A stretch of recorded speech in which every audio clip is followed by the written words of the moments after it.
Welcome to this session in the course on data structures and algorithms. You will recall that last time we discussed implementation of a media player and demonstrated various functions that user would like to perform using a media player. In this session, we are going to discuss a C++ program which implements the entire functionality of a media player. First, we discuss the data structures that we shall use for implementing media player functionality. There is a structure for song which stores information about the song such as its ID, title, singer, duration, etc. The playlist itself is a list naturally, and this will be of the structure song. So, there will be multiple songs in our list. There is an iterator which we termed as IT. It points to a song in the playlist, and this value of IT can be modified by incrementing or decrementing based on the functions that are used. What are the functions that we will use? First and foremost, open player, which initializes the playlist by making the iterator point to the beginning of the list. Next is adding to a playlist, so we can add a song to the playlist which will contain title, singer, duration, etc., and a unique ID which we will generate for each song which is added to the playlist. There will be a function to remove from the playlist, in which case a particular song will be removed. These are all various functions which will permit us to navigate through the playlist. So, go to first, go to last, go to previous, go to next, or go to a particular song. We have already seen this functionality. We will be writing individual functions to implement these. Please note that these 5 functions respectively return either true or false. It returns true if the function is successfully performed, and if it is not performed properly, it returns false. Let us very quickly look at some sample conditions under which the function may return false. For example, if the iterator IT already points to the first song in the list and we say go to first or go to previous, it cannot be performed because already on the first there is nothing previous. Similarly, if iterator IT points to the last song in the list, then go to the last is meaningless. Similarly, go to the next is meaningless because there is no next song. So, when we implement these functions, the appropriate precautions have to be taken such that the execution of the function, whether it is successfully done or not successfully done, is reported back. We have additional functions such as reverse to reverse the list of songs, sort on title, which will sort the list on the titles of the playlist. As I mentioned, it will sort on ascending order, but it is a toggle list. So, if you press it again, it will sort in the other direction.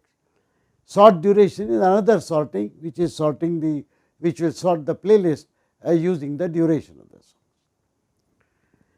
Display playlist and display song are 2 functions which are added merely to demonstrate the output of the program. These are not central to the functionality of the playlist, but this is for illustration purposes.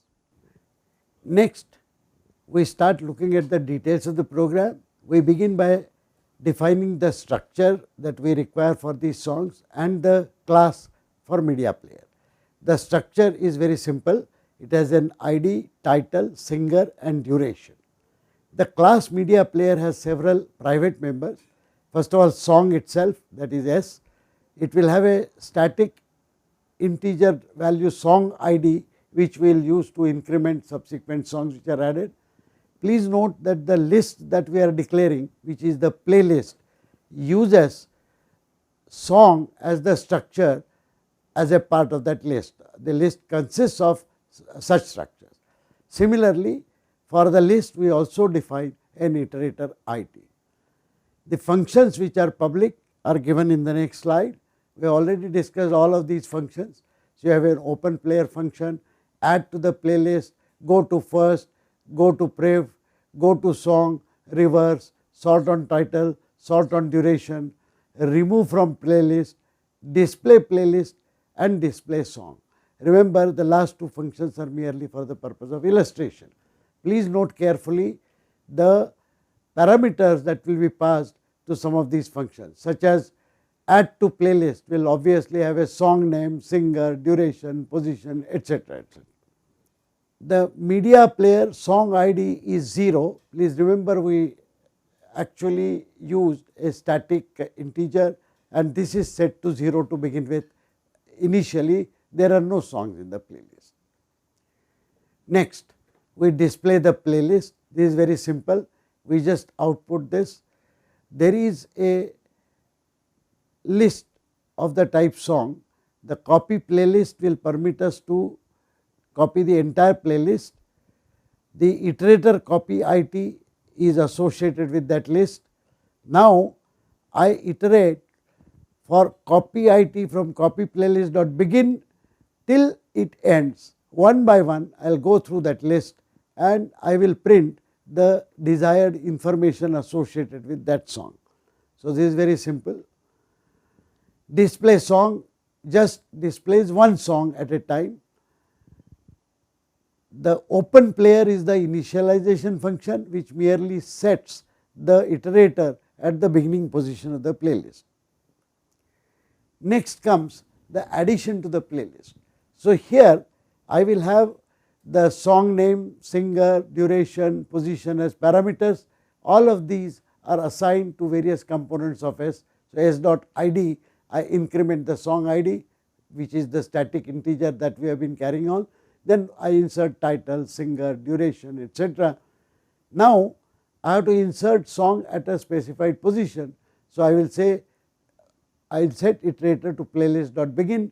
If the position given is less than or equal to playlist dot size, then I will traverse for I equal to 0 to that position and I will insert that. If that is not so, then I will insert at the end. We have already seen this functionality earlier. To retain the original position, if playlist dot size is 1, that means the IT is set at the beginning of the playlist, because that is the only song in the playlist. If that is not so, then we use the copy IT and restore it to the original position. Go to first and go to previous are two functions implemented here. Very simple. I just check the size of the playlist and I will check where the iterator is. If this is 0 and it is at the beginning, go to first will return false, otherwise it will set to the beginning. Exactly opposite will happen when I say go to previous, and if there is nothing to go to previous, it will return false, otherwise it will decrement iterator and return true. Go to last and go to next again are similar functions. Please note the care that we are taking. If the playlist size is 0, okay, then it will obviously return false in both cases, because there is nothing to go to. If otherwise, I will increment that IT and check whether playlist dot end has reached. If so, I will set IT minus minus to point to last song and it will return false. It is only in this case that I will set IT to playlist dot end and it will point to the last song by reducing IT by 1.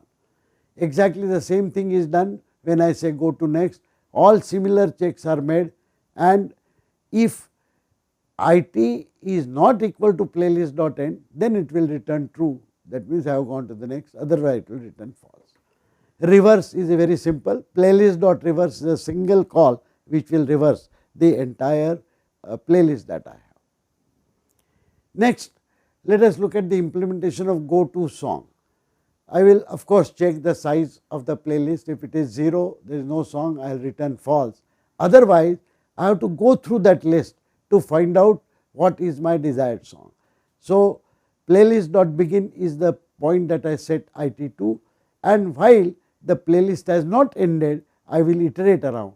I will use the comparison operation using title, and if the comparison title dot compare is 0, I will return true, set IT to plus plus. At the end of this, I will say copy IT. Since song was not found, I will restore it to the original position and return false. We will now see how a particular song can be removed from the playlist. The main function here is the remove from playlist, which will take a string which is the song title.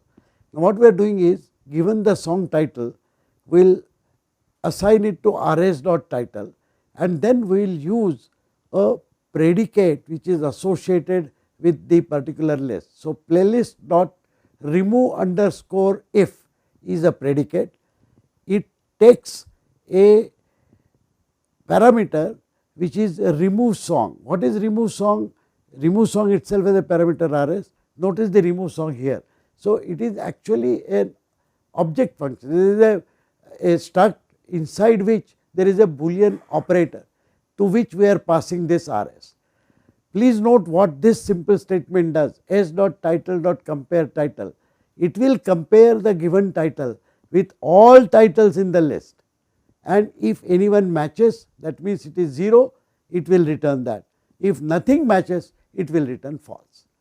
Now, if this returns true, that means there is a particular object that will be removed from the list. So, this simple implementation shows you the power of STL, that once you give a parameter, it will be compared with all titles of the playlist, howsoever big that playlist is. The remaining functions are very straightforward. So, if I have, let us say, by title I want to sort something. So, here I have playlist dot sort by title, and you will notice that by title is here. So, it will return first dot title less than second dot title. So, this is the kind of comparison that is being made for sorting. Exactly the same sorting is implemented here when I want to sort by duration. Here I have by duration instead of by title, which will implement exactly the same logic for duration. The main program itself is extremely straightforward. I will execute open player, which will initialize the player, then various songs are added by add to playlist 1, 2, 3, 4, 5 like that. I will output that playlist, it will using the display function which I had written. Now, these are various operations that are being performed. You remember we said these are the different things that we will do. So, look at what all we are doing. Go to song. Now, if we are able to go to that song, the display function will display that. Similarly, go to first, go to last, go to next, go to previous again, go to next, go to first, go to previous. All of these are executed depending upon whether that particular action is possible or not. You will get an appropriate message, either the song will be displayed or an error message will be displayed. Here is some additional functionality that is implemented. Reverse. So, player dot reverse, sort on title, sort on duration, specific song to be removed from the list. So, player dot remove from playlist this particular string that we give. You will thus see that the standard template library permits variety of operations on the list, all of which have been illustrated in this simple example of the playlist functional implementation. You can actually use a similar mechanism to implement any other list with various operations which are required to be performed on the list. Thank you.